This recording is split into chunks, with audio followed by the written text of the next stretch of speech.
کبھی سوچا ہے اگر مستقبل کی دنیا انسانوں کے نہیں بلکہ مشینوں کے دماغ کے قبضے میں ہو تو، اور اگر وہ دماغ یعنی آرٹیفیشل انٹیلیجنس ایشیا کے ہاتھوں تربیت پا رہا ہو تو دنیا کی کیا سمت ہوگی؟ کیا آنے والی صدیوں کا بادشاہ ایشیا ہوگا؟ کیا چین، بھارت، جاپان اور جنوبی کوریا وہ نئی سپر پاورز ہیں جو مصنوعی ذہانت کے ذریعے دنیا کا توازن بدل دیں گے؟ اور کیا مغرب جو خود کو ہمیشہ ٹیکنالوجی کا مرکز سمجھتا رہا اب پیچھے رہنے لگے گا؟ آج کی ویڈیو میں ہم جانیں گے کہ کیا واقعی ایشیا اے آئی کے انقلاب کی قیادت کرنے جا رہا ہے، اور اگر ہاں تو یہ انقلاب انسانیت کے لیے رحمت ہوگا یا خطرہ؟ گزشتہ 2 دہائیوں میں ایشیا نے خاموشی سے وہ سب کیا جو کبھی صرف مغرب کے بس کی بات سمجھا جاتا تھا۔ جہاں کبھی سلیکون ویلی کو ٹیکنالوجی کا دل کہا جاتا تھا، اب وہاں چین کا شینزین، بھارت کا بنگلورو، جاپان کا ٹوکیو اور کوریا کا سیول نئی سلیکون ویلی بن چکے ہیں۔ چین کے بائیڈو، ٹینسینٹ، ہواوے، بھارت کے ٹی سی ایس، ریلائنس اے آئی لیبز، جاپان کے سونی اے آئی، ٹویوٹا روبوٹکس اور کوریا کے سیمسنگ اے آئی لیبز، یہ سب مل کر ایک ایسی مشین بنا رہے ہیں جو انسان سے زیادہ سمجھنے، سوچنے اور فیصلہ کرنے کے قریب پہنچ رہی ہے۔ چین نے ایک نعرہ دیا تھا 2017 میں، made in China, ruled by China. یہ کوئی خواب نہیں بلکہ پالیسی ہے۔ چین کے اسکولز میں بچے مشین لرننگ پڑھتے ہیں جیسے ہم ABC پڑھتے ہیں۔ ان کے شہروں میں ٹریفک، بینکنگ، سیکیورٹی، حتیٰ کہ عدالتیں بھی اے آئی کے ذریعے چلائی جا رہی ہیں۔ بیجنگ اے آئی پارک دنیا کے سب سے بڑے مصنوعی ذہانت کے مراکز میں سے ایک ہے، اور سینس ٹائم نامی کمپنی نے ایسا فیشل ریکگنیشن سسٹم بنایا ہے جو 1 ارب لوگوں کو پہچان سکتا ہے صرف چند سیکنڈز میں۔ اگر چین کے پاس ڈیٹا ہے تو بھارت کے پاس دماغ۔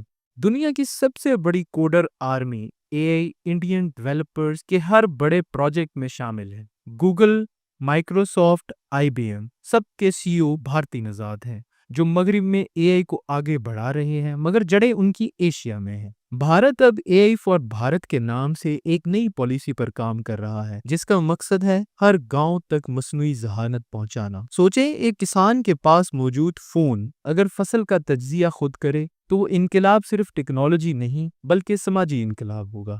جاپان نے اے آئی کو صرف کوڈ کے طور پر نہیں دیکھا بلکہ ایک روحانی مشن سمجھا۔ وہ روبوٹس بناتے جو انسانوں کی اکیلی زندگیوں کو کم کرتے ہیں، نرسنگ ہومز میں بزرگوں کا ساتھ دیتے ہیں اور حتیٰ کہ بچوں کو پڑھاتے ہیں۔ جاپان کا اے آئی انسان کی جگہ لینے کے لیے نہیں بلکہ انسان کو بہتر زندگی دینے کے لیے بنایا جا رہا ہے۔ یہی مشرقی فلسفہ مغرب سے مختلف ہے۔ جنوبی کوریا کا مقصد اے آئی ان ایوری ہوم۔ ان کے گھروں میں ہیلتھ بوٹس، سمارٹ فریجز، اے آئی اسپیکرز پہلے سے عام ہیں۔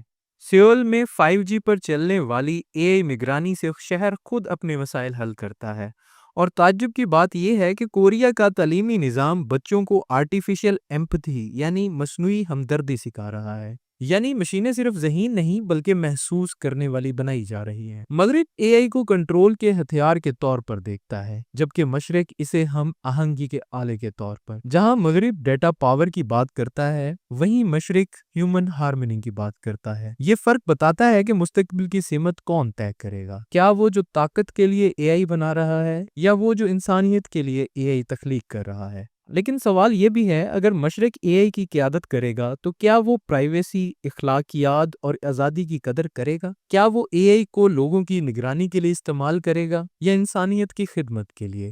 یہ وہ مقام ہے جہاں ایشیا کو فیصلہ کرنا ہوگا، طاقت یا مقصد۔ 2035 تک اندازہ ہے کہ دنیا کی 60% اے آئی معاشی پیداوار ایشیا سے آئے۔ چین، بھارت، جاپان، کوریا، سنگاپور اور UAE یہ سب مل کر اے آئی سلک روڈ بنا رہے ہیں، ایک نئی راہداری جو مال نہیں بلکہ خیالات اور الگوریدمز لے کر چلے گی۔ مغرب نے انجن بنایا، مشرق نے روح دی۔ مغرب نے کمپیوٹر بنایا، مشرق نے ضمیر دیا۔ اور اب وقت آ چکا ہے جب دنیا یہ پوچھے گی اے آئی کس نے ایجاد کیا، نہیں بلکہ اے آئی کس کے فلسفے سے انسان کو بہتر بنایا۔ اور اس سوال کا جواب شاید صرف ایک لفظ میں چھپا ہے: ایشیا۔ شکریہ۔